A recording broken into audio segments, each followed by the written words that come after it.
Hi everybody and welcome back to Lost Genre Reddit Stories. This post is from the subreddit Am I the A-hole and it's by user Throw Array Boundary or Not. Would I be the a-hole if I, female 28, told my husband, male 28, his sleep boundaries went out the window when we had our son? Husband, we will call Brad, and I have been together 2.5 years, and our son in January.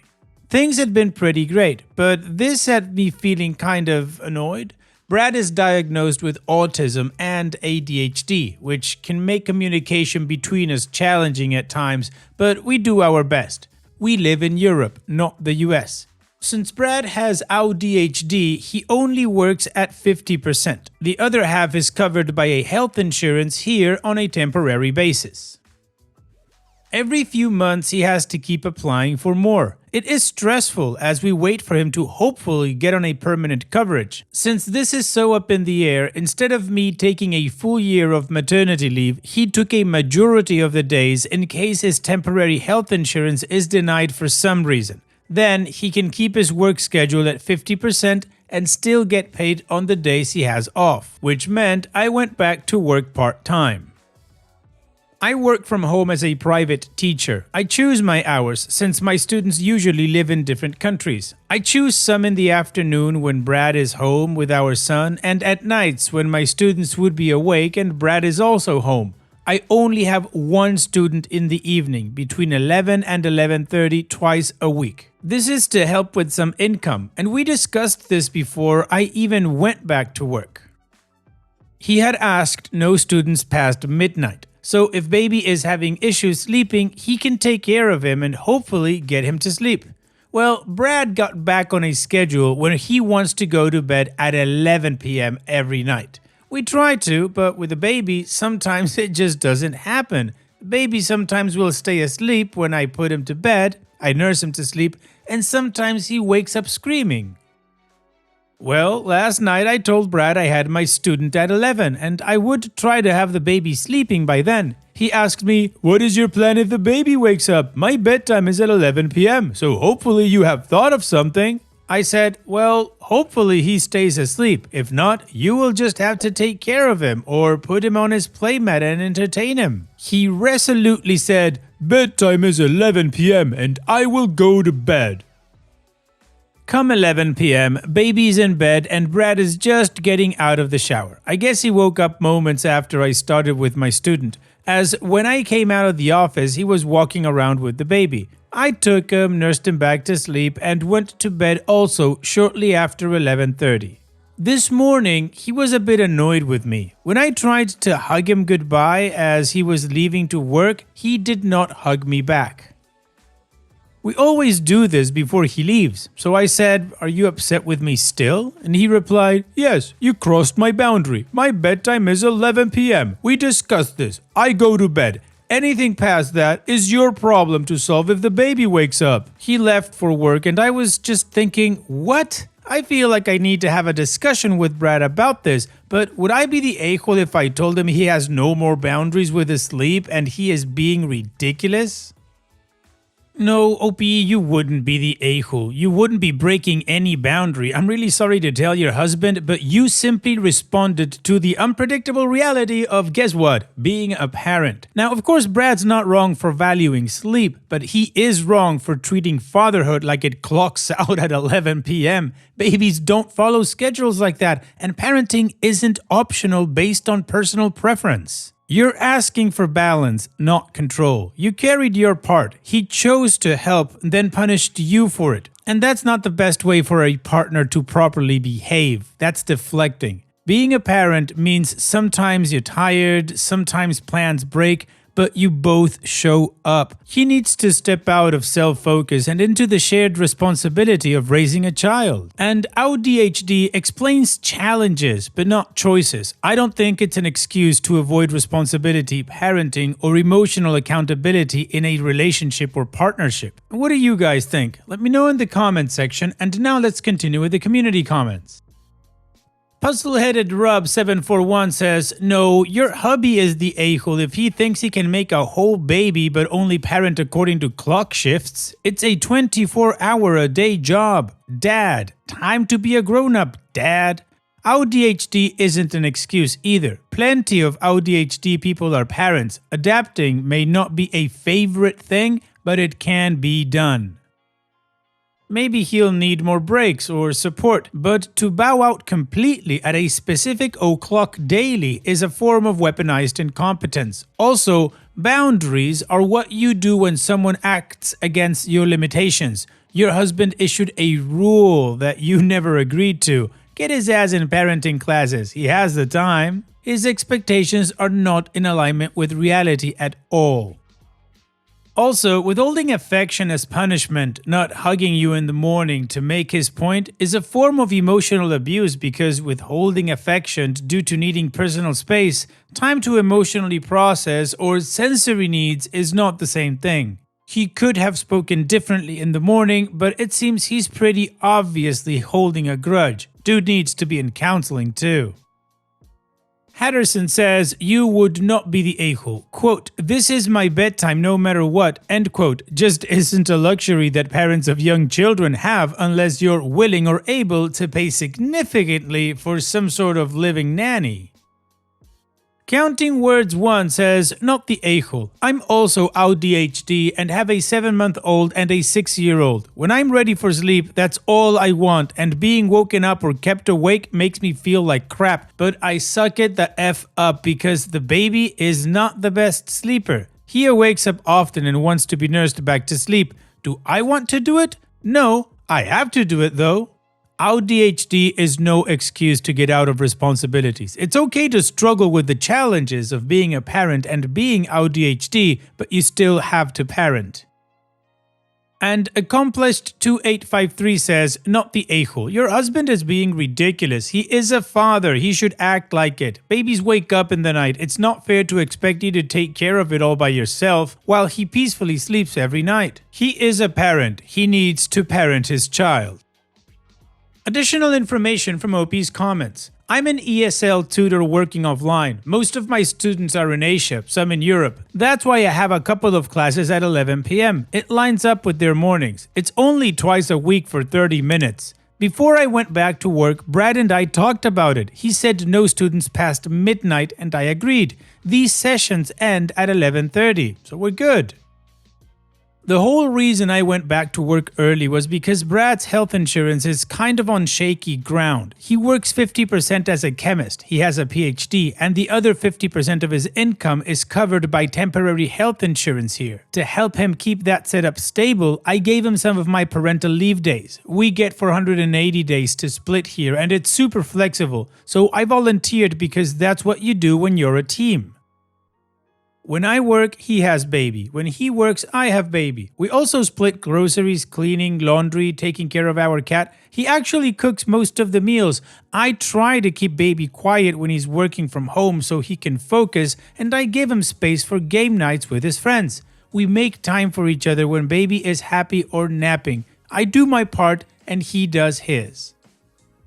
Brad's been great, honestly, until now. This is the only time he's ever reacted like this. Usually, if baby wakes up and I'm not available, Brad just walks him around until he calms down. That's what I expected this time too. But instead, he told me flat out that 11 p.m. is my bedtime, and if baby wakes up, it's my problem to solve. That felt off.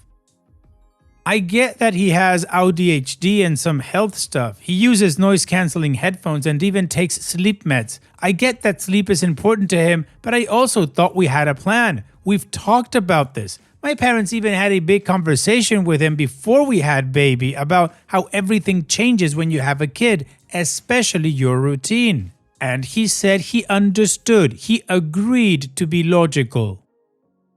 So yeah, now I'm here, wondering how to bring this up kindly but clearly. I love my son, I love being a mom, I just need Brad to meet me halfway. Not bail when it's inconvenient, not set rules that only apply to me. I didn't expect him to react like this, and it's shaken me a bit. Maybe it's time we both talked to someone who could help us get back on the same page, because this isn't the direction I want us going in.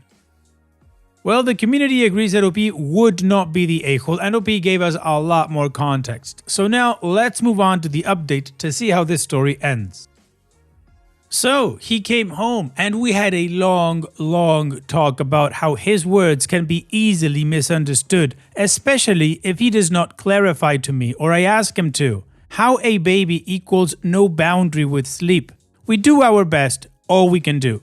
We need to spend more time as a family together. I explained how to a neurotypical person his words and actions hurt, even if that is not his intent. That baby is the priority always, even over our mental health. We only have each other, and even though I can sympathize with the mental health, you just have to push past it. I am doing all I can, and if you need help, ask for it. He is willing to get extra support at the neuropsych where we live beyond what he has. He is medicated and getting all the help he can, and will seek ways to cope. I made it clear that no way was his direction okay, and it cannot happen again for baby's sake. He seemed to understand. As some of you suggested him getting extra support for his ADHD, he will. I will ask also for some counseling how to communicate better myself to him. Around the house, he will spend less time alone, more with us. Free time happens after or when the baby sleeps, not before. Games can be played in the living room where we are together. Also, my mother offered to be on call if she has the time, so if my husband is alone with the baby, she can video chat with the baby, which he likes. I talk with her on video almost every day, and sometimes it can snap baby into a better mood when he sees his Grammy. And yes, we live in Sweden, so we get 480 days between us and we can share or trade, so I can get some days back if it comes to it. I was never forced to give my days, it was my choice due to what was happening at the time. He only works 50% because that is what he feels he can do without burning himself out. He has other health issues, diabetic, EDS, that make him more exhausted. His job pays pretty well, but on just half his wage is not enough. If he gets permanent health insurance, it could take a few years. We hope. I am with him because when I met him, he was under less pressure. He is fully capable, had a job, cleaned his apartment, had a social life. I think the stress of having the health insurance and our son sometimes just being a baby got to him. Prior to this, he has been a good husband, father, and considerate. I am not stupid. I was in an abusive relationship prior. My parents love him, just not his behavior at times like now. He messed up with his words. He has acknowledged that. Some of you thought it might be a deeper issue, but no. I asked and he just said he was upset because to him, I was working at a time he did not agree to. But I had to remind him wanting to go to bed at 11 p.m. was recent, as in back in May, when I started to go back to work. He just seemed stressed from work, baby, and just day-to-day things. He apologized for how he rejected my hug by standing there. He was annoyed why he did not reciprocate, and how he worded things last night and this morning. I promised no students past 11:30. He said, of course, he would never let our son just cry if he was going to bed. I had a student and baby was awake. Will it stick? I don't know. We just take one day at a time. Next step is couples counseling as opposed to individual and involving my parents whom he respects. Well, OP, good for you. You were able to talk to your husband. He seems to have understood and you guys are taking next steps. So here's wishing you and your husband the best, OP. Thanks so much for sharing and take care. And now let's move on to the next post that also has an update. This post is from the subreddit Am I the A-hole and it's by user NoAd6500. Am I the a-hole for reporting a crying baby to HR? I am second guessing my decision to report to HR. There is a person in my building who brings their infant to work with her and it cries and screams and fusses as babies do. She does not close her office door but leaves it open like an echo chamber resounding through the walls. It is incredibly difficult to focus on anything at all with a crying baby in your ear. Closing my door helps a bit, but we have a culture of leaving doors open to signal that you're available for an impromptu meeting. I leave mine open all the time. I decided today that something's gotta give. I do not know her and we do not work for the same department. I work in an office with a lot of touchy personalities and egos, and I was not confident that I could simply ask her to close her door without setting off World War III, either with her individually or between our co-located departments. Instead, I sent a very nicely worded email to HR asking if someone can send her an anonymous request to please kindly keep her door closed while she has her baby with her. I assumed the woman has some kind of reasonable accommodation for having the baby at work, but now I'm second guessing myself. What if she doesn't and isn't supposed to have the baby with her? Did I just tell on her? I am feeling quite sheepish about it at the moment. Should I have tried to resolve this myself? HR has already responded with an empathetic "good job in bringing this to HR," as this was an HR issue and not something to handle yourself. But I still feel like maybe I'm the a-hole here. No, OP, you're not the a-hole. You followed protocol, avoided conflict, and brought a real issue to HR, respectfully. That's not tattling, you were just professional. And it's not about the baby, it's about disruption. Her needs don't cancel out yours. You're at work. HR confirmed it's their job to handle it. So you did the right thing. What do you guys think? Let me know in the comments, and now let's check out the community comments. Aggressive Desk 4335 says, not the a-hole. You didn't march in there and say, "Get that baby out of here." You didn't slam her door shut mid-wail. You didn't CC her boss or post on Slack like, "Hey, whose baby is this?" You went through the exact channel you're supposed to. HR even gave you a gold star and said, "Yes, this is our thing." That's not tattling, that's procedure. That's literally what they're paid to handle. Star Foxy says, if she was bringing the baby to work on the down low, you'd think she'd be a bit more proactive about making sure it wasn't drawing attention. Idest shutting her off his door. Crystal Vox says, you handled it professionally. HR confirmed it's their domain, and a constant crying baby impacts everyone's work. You prioritized productivity and sought a discreet solution. Nuke Flash says, dude, if I had to work next to a screaming child for 5 minutes, I'd be calling leadership on speaker to let them experience some of it for themselves. Unless you work at a literal daycare, that is not okay. Oh hell no. And Duckoff Thanks says, not the a-hole. Whether she has a reasonable accommodation or not, if her baby is affecting others' work or the work environment, that definitely needs to be brought up. I get it. I'm a mom working while having kids. It's hard, but she has to understand that not everyone wants to hear her baby scream while they work. The community agrees that OP is not the a-hole and actually did the right thing. So let's move on to the update to see how this story ends.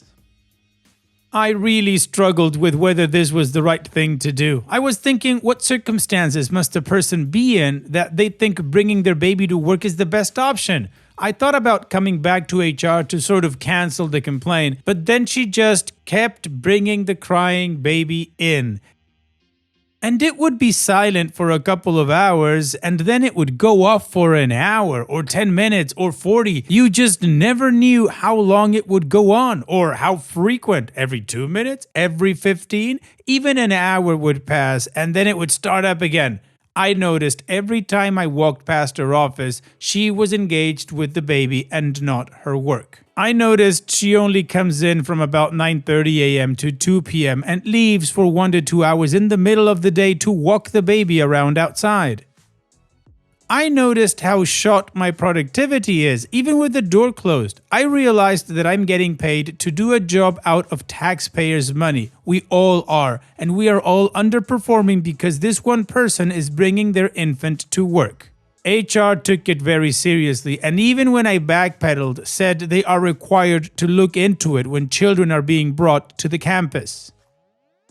Today, they are nowhere to be heard. Her door is closed, and I got more done this morning than I had in 3 days last week on my project. I feel I did the right thing, and now that I've noticed her patterns, I think this person is unfairly taking advantage of their relatively unsupervised job in more ways than one. I won't be saying a thing about all that, though. I'm just glad the crying is gone. Well, OP, again, you did the right thing by reporting it. She was disrupting the work environment, and now you can't go back to work. So here's wishing you the best, OP. Thanks for sharing and take care. And that's it for today's video. Thank you so much for taking the time to watch it. Now, if you've gotten to this point in the video, I assume that you like these stories that I'm reading out. So here are a couple more that you might enjoy. And if you don't have any time to watch another story right now, save it for later. And also, don't forget to hit that subscribe button.